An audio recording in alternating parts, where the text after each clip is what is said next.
जब संविधान सभा बन रही थी तब डॉक्टर अंबेडकर साहब ने तभी बता दिया था, उनकी जो दृष्टि थी कि जो है संविधान का विरोध हमें मूलतः, जो उन्होंने बोला कि जो कम्युनिस्ट और सोशलिस्ट हैं उनको इस संविधान से सबसे अधिक चैलेंज फेस करना पड़ेगा और वो इस संविधान को, व्यवस्था को ख़त्म करना चाहेंगे। तो जैसा उन्होंऔर कहा था वैसा दिखता भी था, क्योंकि 1900 जो उसके पहले का इतिहास हो संविधान बनाने के समय का या संविधान बनाने के बाद का जो इतिहास है 1950 और 60 के दशकों में, चाहे वो नक्सलवादी आंदोलन करना रहा हो या फिर जो सीपीआई पार्टी के विभिन्न तरीके के रेजोल्यूशंस हैं या उनके नेताओं के जो वाक्य हैं या भारत की एकात्मता पर उन्होंने जो प्रश्न खड़े किए, वो सभी इस ओर इंगित करते हैं कि वो इस संवैधानिक व्यवस्था के विरोध में थे। तब उन्हें सरकारें बनाने का मौका मिला तो उन्होंने वहाँ पर जिस प्रकार से निशंस हत्याएँ की, जिस प्रकार से अपने विरोधियों के लोकतांत्रिक अधिकारों को, उनके जो मूल अधिकार हैं या उनकी जो एक आम नागरिक के तौर पर व्यवस्थाएं होनी चाहिए उसको तार-तार किया, वो भी एक इस बात को हमको दिखाता है कि वो इस संविधान के विरोधी हैं। लेफ्ट विंग एक्सट्रीमिज़म या जिसको अर्बन माओइज़्म कहते हैं, वो भी एक संवैधानिक व्यवस्था के लिए एक चैलेंज की तरह दिखता है। इसके अलावा जो सरकारें भी रहीं बहुत सारी,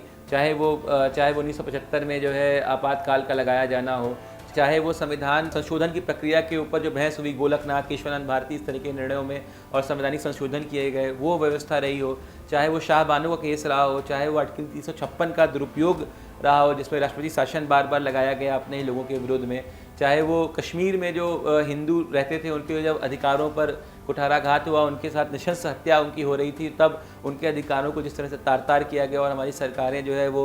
मौन और सन्न खड़ी रह गई और कुछ नहीं किया उन्होंने, वो ये निश्चित तौर पर दिखाता है कि हमारे संविधान के विरोध में कौन रहा है और उनका इतिहास किस तरह का रहा है।